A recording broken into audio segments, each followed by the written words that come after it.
I'm here doing a little different format. This is a YouTube video, not really a podcast, but it's kind of a podcast conversational format where I really want to cover the EV Club of Connecticut and how I learned about this club. And that was about 7 months ago. I think it was early February, where I learned of the Tesla Model 3 police car in Westport, Connecticut. And I was Googling around getting ready for that. I'm not quite sure how I stumbled on the site at first, but I believe it was looking for statistics on Model 3 ownership. For instance, I knew pretty well that kind of the Gold Coast, Connecticut, Fairfield County, that area would certainly have more Tesla ownership, including Model S, way before my time when I was able to get in with a Model 3 in 2018, December of 2018. Since that time, I've driven 33,000 miles on my car in 20 months or so of ownership. It's gone quite well. And part of the experience was just learning stuff about where I live and what the superchargers are like here and the issues. So for me, total, nerd appeal there with the car, the electronics, all that. But what I understand here, and why I'm introducing you to Barry Kresch tonight, is more about kind of the political side and the state I live in. And do I get the perks I used to get, like on my Honda Civic Hybrid, after almost 30 years of Honda Civics, including a Honda Civic Hybrid in 2006, where I actually got a surprise call from Liberty Honda of Hartford saying, hey, the car you bought last week, we weren't supposed to charge you Connecticut sales tax. You have a check on the way. So a lot happened since then. In some ways, we've gone forward, encouraging all EV, BEVs, battery electric vehicles. In some ways, not so much. And I feel that when I drive to Massachusetts and I see the lovely little electric cars and the license plates. Each state's a little different. And then you see, New Jersey with their huge rebates, and then finally Quebec with nearly $10,000 of rebates. It totally changes the equation, and it helps people get over any price parity when they're shopping for EVs. So that's what gets me here to this recording tonight with Barry, is the bigger picture, the influence on the EV market, right? So I sound like a total Tesla fan that happens to be a market leader right now. We all want many others to succeed. There's been lots of interesting news about that lately, and GM and their missteps with trusting Nikola Motors. Also, there's always stuff to read about in this space, and I find it quite fun to follow it. And that's been something new for me to learn, really in the last year. I was so busy last year driving 25,000 miles, most of it business miles, that a lot of that time was spent, getting my job done, but realizing, man, did I make a safe choice and an economical decision? Very quickly became evident to me with expensed, business miles and then personal miles to visit family. And now with COVID and a whole lot less flying, it's basically become our car, our personal spaceship to get to places like Pittsburgh and Boston where family lives. So it's been a total game changer, and the timing was great that car came out. And then next happened where my wife's head gasket blew on her, 2005 Honda Civic, and then finally Standard Range Plus had come out at that point, and she has a mere 2 miles to work, and then once a mile, a 60-mile each-way round trip for her day job. So what do you know? We're able to go all EV in our garage. So that's what makes things a bit unique. I suspect I'm the only, all EV household, maybe first with 2 Teslas in the garage. That's pretty all in and pretty scary for us, but the timing, again, just happened to coincide with exactly when our ancient cars were dying. So that's my story, but I want to get into a little more of why my wife's story is relevant, because remember I mentioned my car was December 2018. We still had federal rebates of $7,500. So Barry, as I just about to introduce you, I want to get into the math a little bit. So federal rebate, $7,500.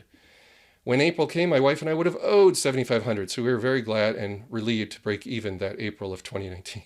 So that's a game changer. That was a big deal on a all-wheel drive for New England car, which was not at all eligible for CHEAPR rebate. CHEAPR is a rebate program in Connecticut where we're going to talk about the numbers shortly on that, where it can help, where you get a rebate after the sale of the car in the form of a check. And Tesla of Mount Kisco, New York actually processed and handled all that for me, including the temporary plates and collecting Connecticut sales tax. So we're in a unique state. We don't have Tesla dealers. Nobody has Tesla dealers.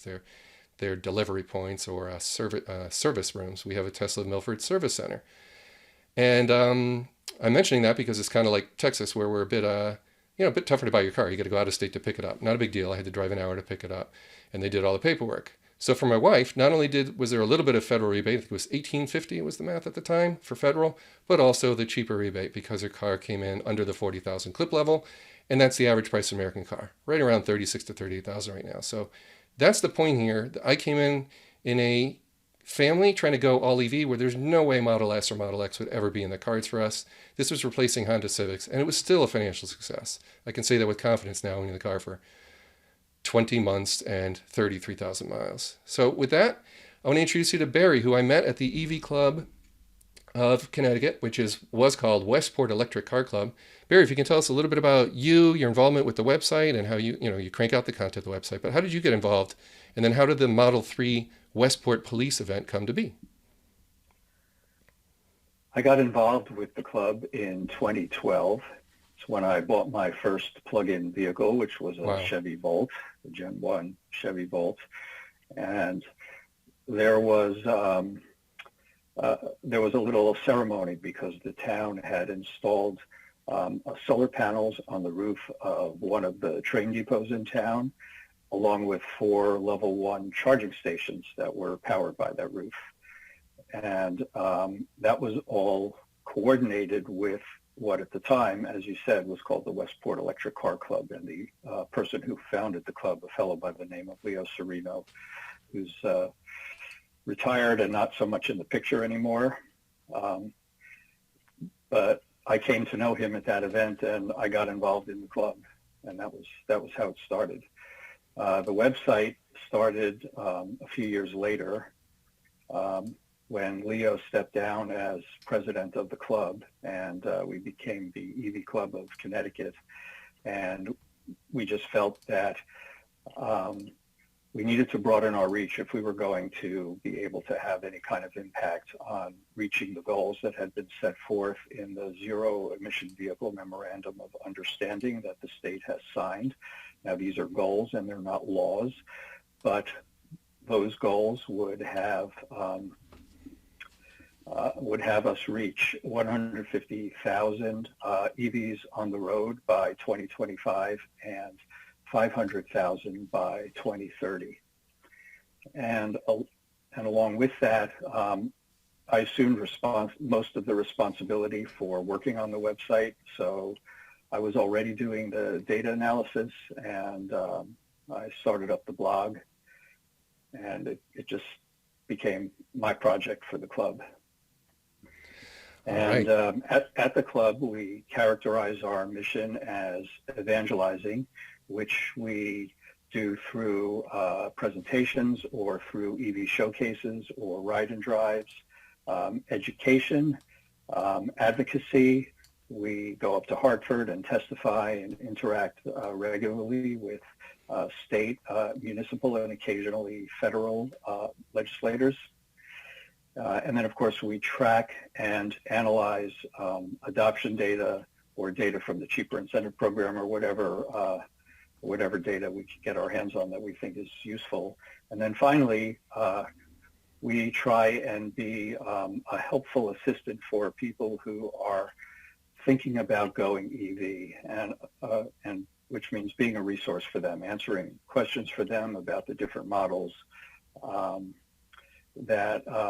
That link I gave you about the dealerships and the CHEAPR rebates was our way of, that's the bit.ly link, was our way of is this the right identifying, that is the right one. This was our way of identifying which were the most EV-friendly dealers in the state, because as we know, the dealership can be a bottleneck for a lot of the non-Tesla EVs. So a lot of dealers don't want anything to do with them. But a few of them do make an effort, and we would like to direct customers to them and support them. All right. So thank you for that overview here. And actually looking at the slideshow, some pictures here. I can see you in several of these. This is the Capitol. Where are we here in this picture? Yes, I'm Zelig. I'm in all these pictures. Yep. And that's in Hartford, yes. That was when we were testifying on behalf of the Tesla bill the last time it was up a couple of years ago. Okay. And the Department of Environmental Protection, DEP, in Hartford had an event February 2019 that I went to. And I remember attending that as well. And there was an open forum. And they talked a little bit about, the public was there. And there was also a little discussion of the whole dealership model in Connecticut, right? Where you've got Michigan, Texas, Connecticut, and a handful of other holdouts where you still cannot direct sell to a customer.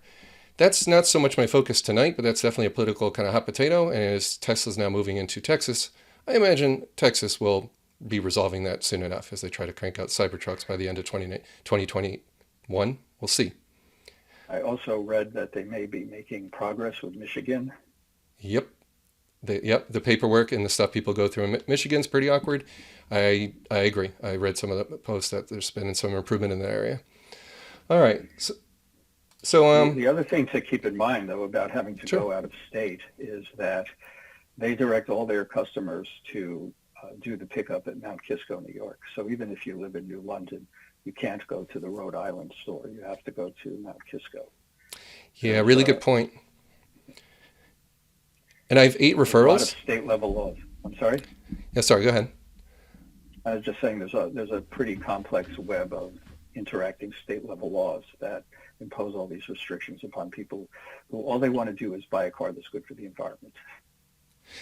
Yeah, and Tesla has a referral program. Anyone who buys one can give out a link, tweet it out or put in a blog post. And I'm very proud to say I have 8 referrals, right? So of 9 years of blogging and 1,000 articles, those 8 referrals have had far more environmental impact than anything else I've ever done, right? So that's a pretty good advocacy program there, pretty smart move from Tesla.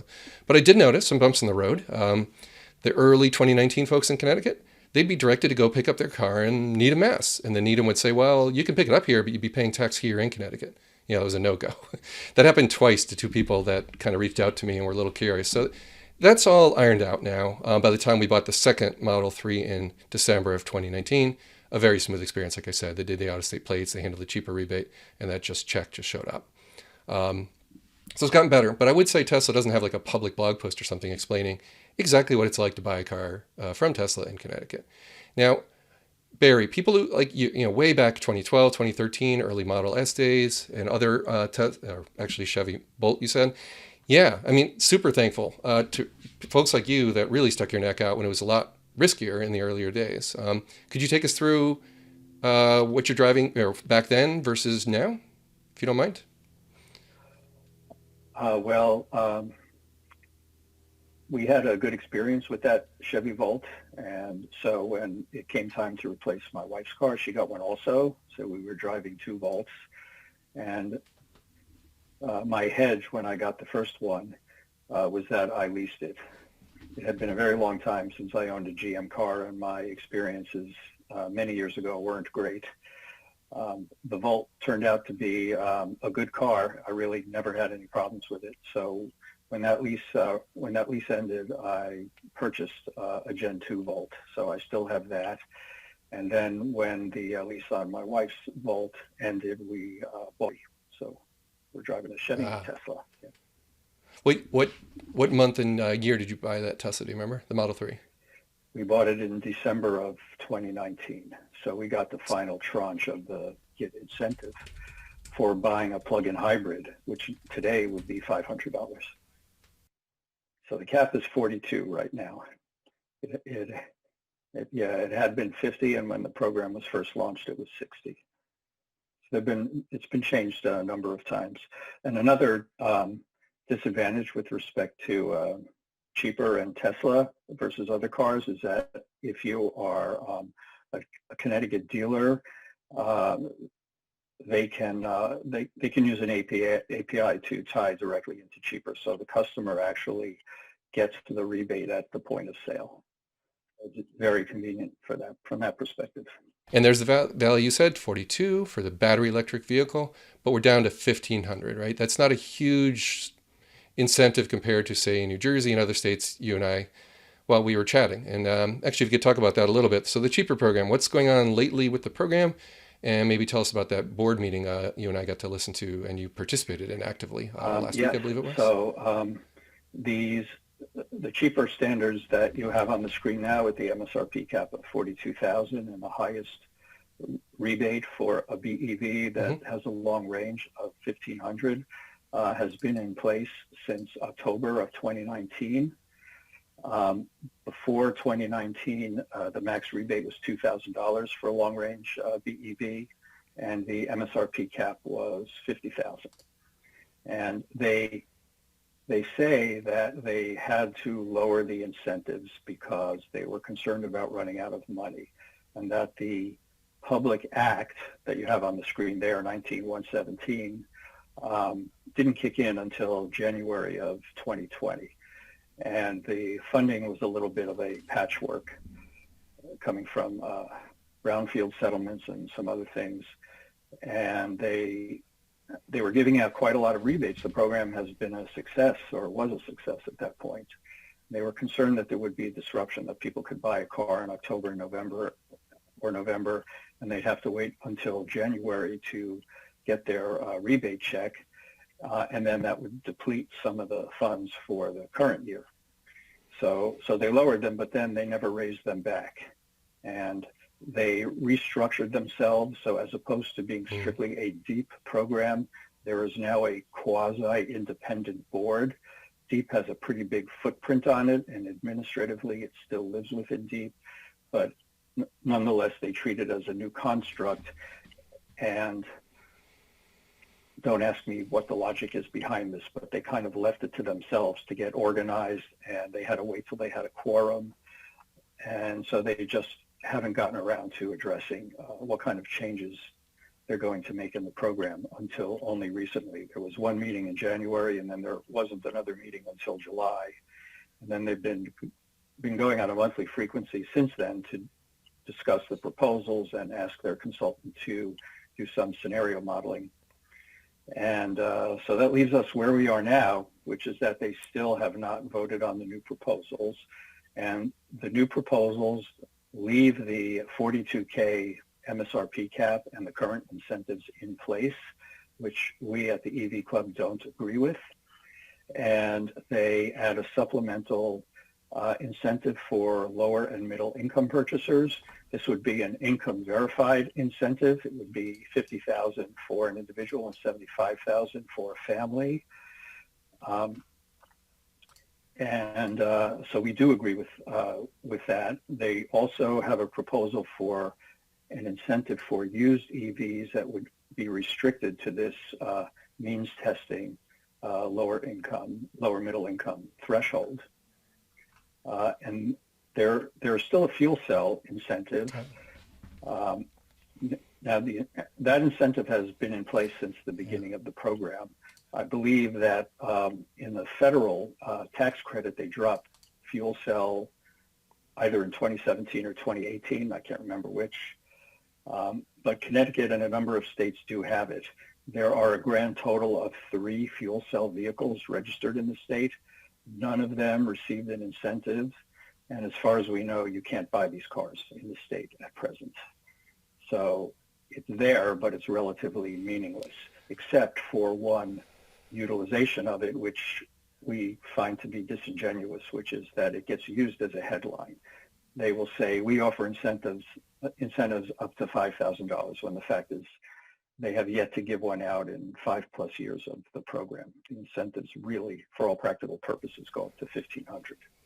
Very good points. I think Toyota suspended sales of their hydrogen recently. Liebert Road in Hartford, where the superchargers have been delayed opening for almost 2 years. That location has hydrogen refueling. I think that's it for Connecticut. I know Connecticut's not very large, but that's not exactly convenient if you own a hydrogen station. Right. I agree. The whole program looks a bit, it needs a refresh, right? So at least they had a public feedback back in July. I had no power in my house, and trying to deal with generator and saving my food. It wasn't the greatest week for us here in Connecticut with no power for many days. But anyhow, at least they're trying, and I thought it was great that they had a very open Zoom meeting. I was able to watch and kind of get up to speed and hear you talk, Barry. So your work, it's clear, like stuff like this, posts that you create with data, it's awesome. And that's part of what drew me to your club meeting last winter to see the Model 3 in Westport. It was also that these blog posts that were great once I discovered, oh, wow, I can see town by town, the rebates, and then you just, let's show this graph here. You were saying the number's insufficient. I would agree. Look how few they've given away since November of 2019. The number went way down. That's not a good look. That's not a good look. That's to foster EV sales. So do you want me to jump over to EV dashboard this time? We actually do even fancier data analytics. This is great. Yeah, talk us through what we're looking at here. This is built on the fly with Microsoft Power BI. Yep, go ahead. Right. So why don't we just go to the first page rather than, I think you're in the middle of the dashboard. If you scroll to the bottom of the page, you'll see the pagination. Yep. There we go. You want me to go way to the top, or which one? Yeah, just go all the way to the top, EV growth trend. Yeah. Excellent. Thank you. Okay. So this started a few years ago. 2017 was the first year that we did it. And the idea originated with the club president, Bruce Becker, who filed a Freedom of Information Act request. That got us started on FOIAs. We now use them a lot, well, regularly anyway. And we got a giant CSV file of all the cars registered in Connecticut. That's what DMV gives us. And one of the challenges of this project is that we get what we get from the DMV. And if we wanted to get something else, it would become impracticable. We would just go to the bottom of the pile, or they would impose charges. And so we do have a negotiation, but we end up getting what they want to give us. So we got this very large file, and it was really too much data to work with in just in Excel. You could do some simple graphs, but you couldn't really create a story or a context. And so I have a little experience with Power BI, and I cleaned up the file and I imported it into Power BI, and I created the visuals that are here, and I also pulled in a couple of other things. It depends on which iteration of the dashboard, but for example, I pull in population by town, so I can do per capita calculations. There was one year that they gave me zip codes, so I needed to be able to aggregate all of that up correctly. I had to get the zips to flow into the towns, which I then aggregated to the counties. And when I had the zip codes, I also pulled in utility service areas, so I could look at EVs by zip code by utility service area. So I work with what I get, and that's what you see here. And I pretty much display most of the data that I get in the dashboard. So we have the overall trends, we have fuel type, we have make, model, city, county, and those check boxes there are slicers. So for anybody who is looking at it. Okay, wow. And it's right up through July. So this is updated quarterly, and then the data comes in. It's updated semi-annually now. Okay. And the way that came about was that when the legislature was passing EV-related laws, such as the CHEAPR funding, mm-hmm. They imposed a requirement on the Department of Motor Vehicles to post the number of EVs in the state on their website twice a year. So they have to generate these numbers twice a year. And while they're generating these numbers, they create a file for me. The number that the DMV posts on their website is simply a top-line number. All right. So as you make a comment about fuel cell being rather small, it's kind of hero numbers or makes it look good, the CHEAPR program, showing data like this, it makes it pretty compelling how crazy low or, invisible pretty much the sales of any alternative are at this point in time. So yeah, you really brought the data to life by showing it graphically like this. You're like the Ben Solons of Connecticut, if you know who he is. Rather popular YouTuber, hundreds of thousands of followers. He really, takes a bunch of data, analytics data from real world Tesla driving, and kind of, talks about that and the meaning. So this is cool. Any other pieces you want me to show here of this? Let's see.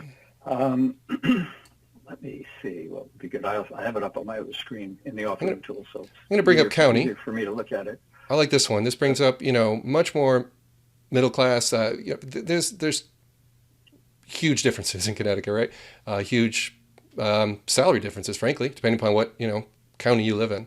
And this shows, of course, Model S and all that, and Model X. Yeah, Fairfield County way out ahead of Central Connecticut, where I am near Hartford. And that's fine. This is just a reflection of it. And you get a sense of, okay, this rebate's being given out, how much to which towns? So like you said, if the government people making decisions and taking open feedback, if they only want to help the people who really have to scrape to finance their Model 3s, like my wife and I did, you're not, it's an interesting point where they would want to lower the program to maybe lower than 42,000 that it's at. And I would argue, gosh, no, please at least stick with 45,000. So at least the Model Y, which is likely to be the runaway sales leader within a year or two, probably well beyond the Model 3 within maybe 24 months. That would be So weird for the program to be so kind of tone deaf to completely miss the Model Y. That's just my 2 cents worth. well, and it will be, right.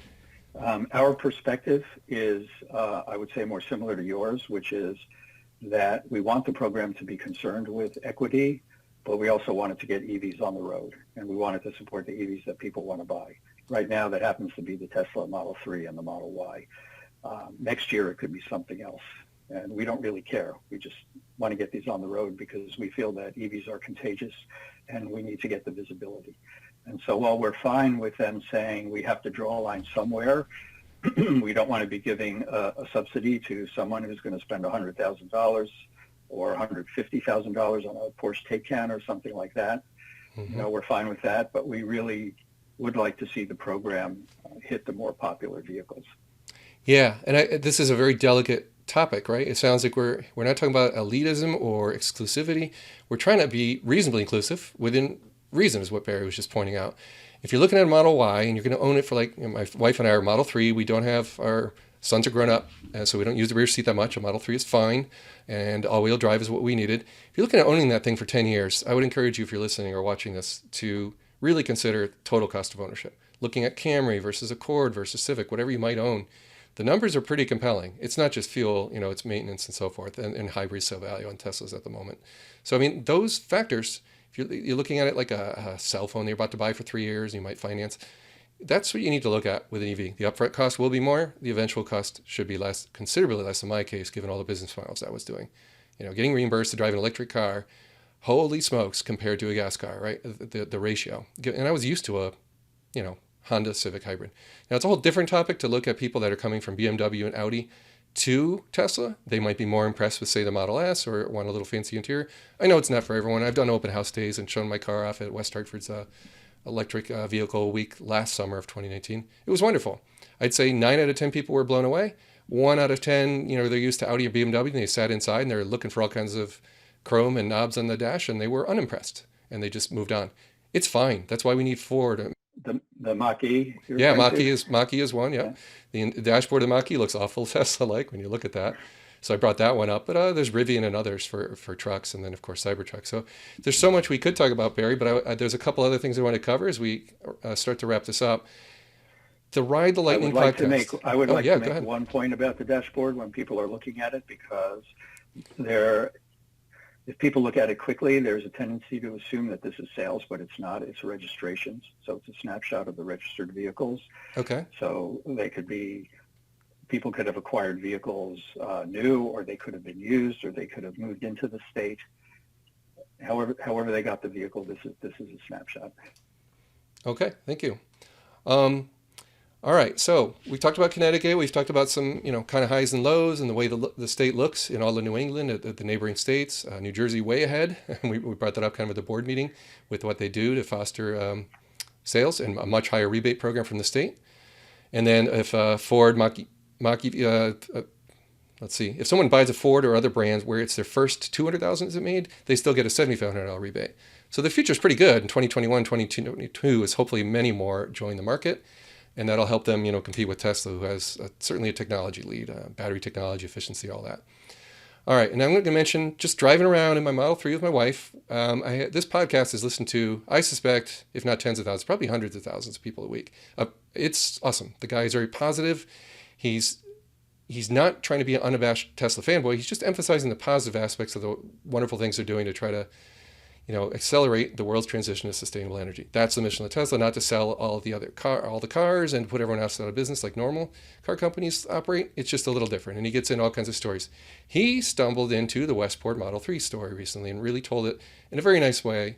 And I'll have links to that in this YouTube video description, right to the spot in the podcast where you can listen to him pretty much gush about the experience of watching a video about the Westport Model 3 that was recently published. So again, references there.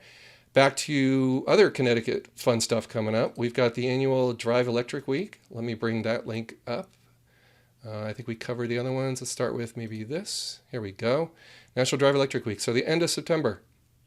I'll be there. I'll be driving my car. It won't be hard to spot me. I'll have a TinkerTry sticker in there, and I guess they're providing us some other stickers. Anything else you can do to tease that event, Barry? I know people might be listening to this anywhere in the world. This is very Connecticut specific, but it's giving you an idea that a enthusiastic Tesla owner like myself, who it's the best thing I've ever bought in my life. I don't know how else to say it. It's a high-tech device that I'm more pleased with than anything else I purchased the entire time I've been around. That's kind of a big deal that I would volunteer. My wife would actually join me on a weekend. Well, I haven't asked her on this one yet, but she's gone in the past with me to such events to nerd out and, open the car to the public and show other people. Now with COVID, we're going to be in the cars. But yeah, Barry, what else can you say about this event that's coming up? Got the Model 3 there. Well, yeah, so every year we partner with the Sustainable Fairfield Task Force to jointly do an event. Last year it was a more traditional EV showcase type event, plus one or two dealers that were giving test drives, and I guess it was Con Edison sent over their electric school bus that they had subsidized or paid for the town of White Plains. And this school bus, which is made by a company called Lion, appropriately enough, has V to G capability. It's two-way. So they had bought several of these buses to do a pilot test of the technology. Vehicle to grid. Yep. Vehicle to grid, right? So that was that was the point of departure for last year's event. Now, of course, we can't do events like that this year, and we were trying to think about what we could do. And years ago, the club used to do EV road rallies. I think the first one was 2013. We did a few of them, and a route was created that was about 35 miles or so long, and the directions were given in riddles, and you had to have a navigator with you, and you had to figure out where you had to go. So we would stagger the starting of the cars so there wasn't just a parade. And there was a winner, which was the person who came closest to the mileage on their odometer without going over. So it was The Price is Right meets EVs. So this year, we still wanted to have an in-person or a physical event, and because we just want to have the visibility for electric vehicles. So we're doing a parade, and we've had tremendous support from the officials in both the towns of Westport and Fairfield. So the first selectman and select woman of Westport and Fairfield will be speaking at the close of the parade. The Westport Police Chief will be escorting the parade in the Model 3 police cruiser and bringing two of their other plug-ins, which is they have an i3 that they use for patrolling the high school, and a plug-in Prius Prime that's used for parking enforcement, and that will be the caboose on the parade. And we also have a hobbyist who's bringing his 1903 Baker Replica, and that was that other link that I sent you. There you go. So there it is, below the fold, not below the fold, below the red. All right, great. Another tease here would be a couple of, let's see. Let's first bring this up. The other tease is the tie-in with Jay Leno here.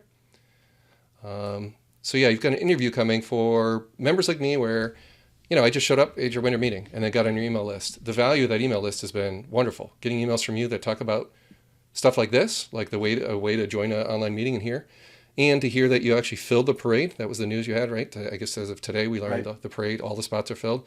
That's awesome. It shows a certain level of enthusiasm right here in our state of, owners that are volunteering their weekends to do some fun stuff with their cars. One of the people on the Sustainable Fairfield team is the writer Jim Motivali. So he's written for the New York Times, and he's written books, and he's pretty tapped into the media world. And so he was the connection to Jay Leno. Okay, got it. Who was more than happy to do it. Well, the electric this old car we're showing here, and then Jay Leno talking about on some of his Leno's Garage shows there, talking about how, cars were electric 120 years ago in the beginning and went over to gas and all. So that's really cool that you landed him to be talking. So I look forward to hearing that. And the other part of it, is virtual events that will be taking place throughout that week. And if you go to the Green Wheels Expo homepage, they have a list of them. I signed up for one of them that has to do with how are we going to get to those goals in the ZEV MOU, the 150,000 and the 500,000? Because I think we need to be making better progress than we are. So I'm interested to hear what they have to say. Yeah, right in my own family, with two sons in their 20s, wouldn't it be great if we were in the 20,000 range or so, hot hatchbacks, all that. We may have Germany, we may have China, Tesla doing that, but we hope to have competitors as well. And it'd be great if GM were to start doing more with their early successes. They haven't really innovated too much or changed the cars that they came out with that people do like. So, okay, so one thing. I did notice I misspoke earlier, so I'm just going to fix that here. I said DEP, and it's actually called, where is that? DEEP, so you correct me on that nicely. Department of Energy Environmental Protection here in Connecticut. And also, I didn't actually say the name of the video that's really popular, that got the world's attention of Connecticut again. Even though they've had this car since last winter, this video has 165,000 by the folks at Now You Know. And this is Zach and Jesse. So they're going over the car and they have a ride-along, and it's a long video. It's 48 minutes, but you get a really in-depth look at the car. I've actually done a video too this past winter, but I didn't get to ride in it, and I did show off the tech and the dashboard and all that with a close-up 4K video. There's also a video from that winter meeting that you attended that was made by that high school student. Oh, Owen? Owen, yeah. Yeah, oh man. We link to that from our website in the news and links page. Yeah, let me make a note to add him there. And his graduation from high school is really cool. And his Twitter, he's very active. So here you have someone very young, super into Tesla. Here in Connecticut and in New England in general, having driven from Ottawa and Montreal all the way down to Richmond, Virginia, we have no shortage of V3. So I would say folks that are hesitant or worried about that, zero issue in the Northeast. Unfortunately, Electrify America had some issues where they closed almost everything from North Carolina up to Virginia on Labor Day weekend. There's some missteps. That is horrible for Porsche Taycan or others, right? So the industry is still pretty immature. Tesla's come a long way, building a whole lot of V3 superchargers right here in Connecticut. The very first one was built, the very first one east of Tennessee. So that's Florida all the way to Maine. The very first one was in Connecticut. And I was testing some of those. And there's now several of them, V3 chargers. Let me add that V3 article I put. It's where I drove to many of them. I tested one when I drove that night in the middle of winter to the EV event with the Model 3, where I got to meet the police chief there. I intentionally, charged on the way back. I intentionally drove so I could record V3 supercharging speeds in the dead of winter. I'm a nerd that way. I kept collecting stats and sharing it with the world and what owning a car is like this and what it's like in the winter. And what do you know, late breaking news, probably adding the heat pump to the Model 3. Tesla's constantly innovating. So when they innovate in the middle of a model year, that's completely different than, maybe GM sitting on a model year for 3 years and not changing a thing, not a single part number in the vehicle changed. That's a huge difference that people don't necessarily appreciate if they don't own a Tesla. You're getting software updates all the time, but also the car you buy next month might be improved versus the car you bought this month, even in the middle of the model year. So I'll just kind of close the video with that, hopefully an optimistic look at the future. And people like Barry in the state that I live in, it makes all the difference for a hopefulness for the future, as well as the rebate program to being, data-based. Thank you, Barry. Any other thoughts or comments about what's coming up? Do you know anything coming up later in this fall, after September, where we have a lot going on? We're working on a few things. We want to do a follow-up with the police and get an idea. We know they're having a good experience with the car, and we'd like to work with them to make that public and talk about the specifics of how it works out. The point that I would like to make about the EV Club is that the most important thing that we can do is be present and make ourselves known. So if there's a piece of legislation, whether it's reauthorizing CHEAPR or expanding the funding stream or authorizing funding for an e-bike incentive, which is something we support, or if the Tesla direct sales bill comes back up, and if it does, we hope it's broader than just Tesla. We ask our club members to write to their legislators, because the dealer lobby and the manufacturers of the legacy brands are very well organized and not always on our side. Sometimes they are. With CHEAPR they are. With direct sales, obviously, they're not. But even if they're on our side, others may not be.